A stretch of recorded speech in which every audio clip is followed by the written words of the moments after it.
ಅರಮನೆ ಮೈದಾನ ತ್ರಿಪುರವಾಸಿನಿ 6, 7, 8 ನಾವು ಒಂದು ವಾಣಿಜ್ಯ ಮೇಳವನ್ನು ಈಗಾಗಲೇ 17ರಿಂದ ಮಾಡಿದ್ದೀವಿ.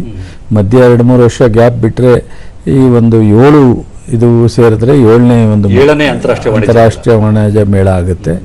ಈ 7ನೇ ಮೇಳದಲ್ಲಿ ಒಂದು ಸ್ವಲ್ಪ ಕಳೆದ ಎಲ್ಲ ಮೇಳಕ್ಕಿಂತ ವಾಣಿಜ್ಯ ಮೇಳಕ್ಕಿಂತ ಒಂದು ಸ್ವಲ್ಪ ಡಿಫರೆಂಟ್ ಆಗಿರಬೇಕು, ರೈತರಿಗೆ ಅನುಕೂಲ ಆಗಬೇಕು.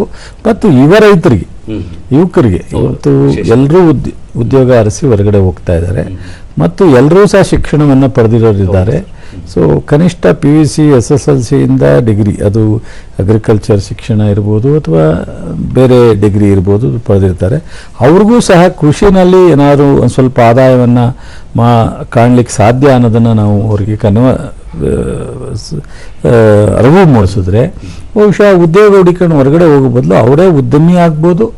ಉದ್ಯೋಗವನ್ನು ಬಿಟ್ಟು ಈ ರೀತಿ ನಾವೊಂದು ಮೊನ್ನೆ ಒಂದು ಕಾರ್ಯಕ್ರಮ ನಾವು ಕಳೆದ 21ರಿಂದ ಇದ್ದು 5 ವರ್ಷದಲ್ಲಿ 5,000 ಸಂಸ್ಕರಣಾ ಘಟಕಗಳಿಗೆ 15 ಲಕ್ಷ ರೂಪಾಯಿ ಸಬ್ಸಿಡಿ ಕೊಟ್ಟಿದ್ದು.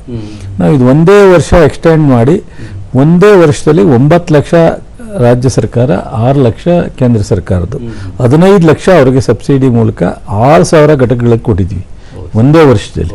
ಇದೆಲ್ಲ ಯುವಕರು ಮತ್ತು FAOಗಳಿಗೆ ಸಂಸ್ಕರಣಾ ಘಟಕಗಳನ್ನ ಮಾಡ್ತಕ್ಕಂಥ ಒಂದು ಆಸಕ್ತಿ ಮತ್ತು ಅವರಿಗೆ ಆರ್ಥಿಕವಾಗಿ ಬಲ ಕೊಡ್ತಕ್ಕಂಥ ಕೆಲಸವನ್ನು ಮಾಡಿದ್ದೀವಿ. ಇದೆಲ್ಲ ಸಾಕಷ್ಟು ಅವರಿಗೆ ಅನುಕೂಲ ಆಗ್ತದೆ. ಆ ನಿಟ್ಟಿನಲ್ಲಿ ಈ ಒಂದು ಮೇಳವನ್ನು ಆಯೋಜಿಸ್ತೀವಿ.